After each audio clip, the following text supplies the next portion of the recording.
Welcome back to Clean Tech Talk.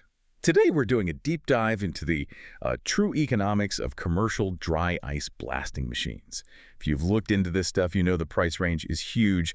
We're talking anywhere from, $3,000 up to $25,000. So our mission today is to really strip away that sticker shock and figure out what actually drives the value and, the total cost. And it's such a crucial topic, right? Because this isn't some niche technology anymore. You see it everywhere, from manufacturing and automotive to food processing. They're all adopting it because it's just safer, it's residue-free. This whole shift towards sustainable, non-chemical cleaning it's driving massive market growth. We're expecting it to hit around $360 million globally by 2030. Wow. Okay, so before we get into the price, let's just briefly touch on the science. How does it work?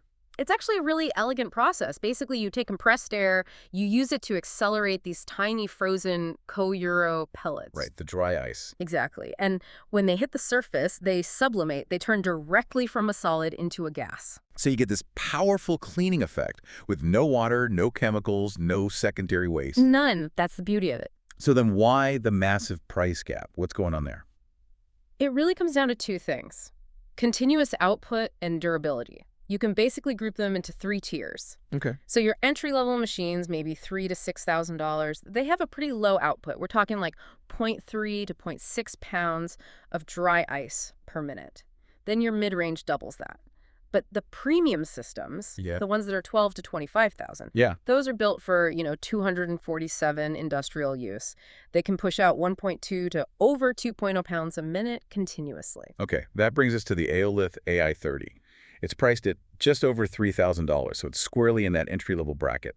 But the specs, they tell a different story. It says it delivers 0.66 to 1.32 pounds per minute. And that's the disconnect. That's what we need to talk about. That's mid-range, even premium-level output. Exactly. The AI30 delivers the output of a truly commercial machine for, a fraction of the cost. You're getting the performance of something like a ColdJet Aero 2, which costs over $20,000. So what are you paying the extra $18,000 for then? You're paying for things like a 24/7 duty cycle, maybe a more rugged build quality, and a global service network.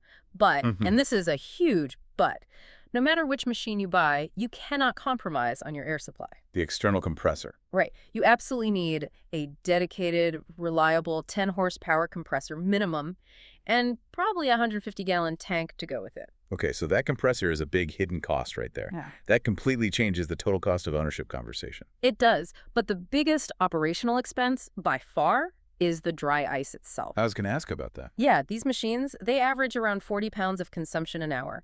So you're looking at an annual supply cost of maybe $2,500 to $4,000. Huh.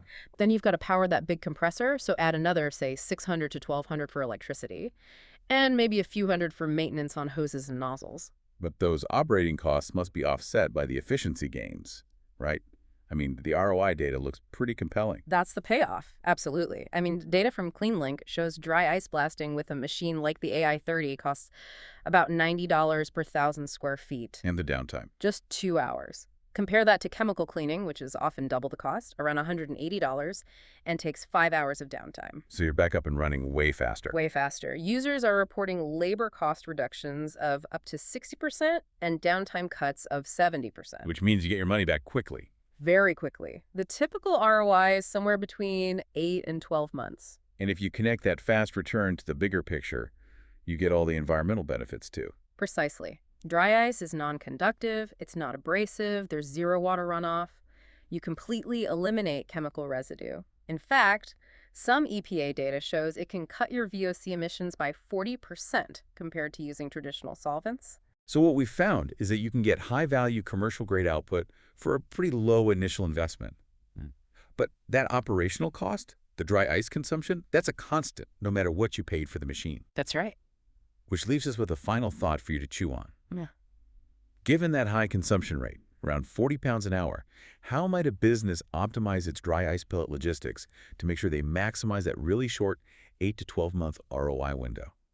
That's a key logistical challenge to think about. And as a special thank you to our listeners, you can now enjoy 10% off your next purchase at Aolith. Just use the promo code AOLITH2025 at checkout. That's AIOLITH 2025. Don't miss out.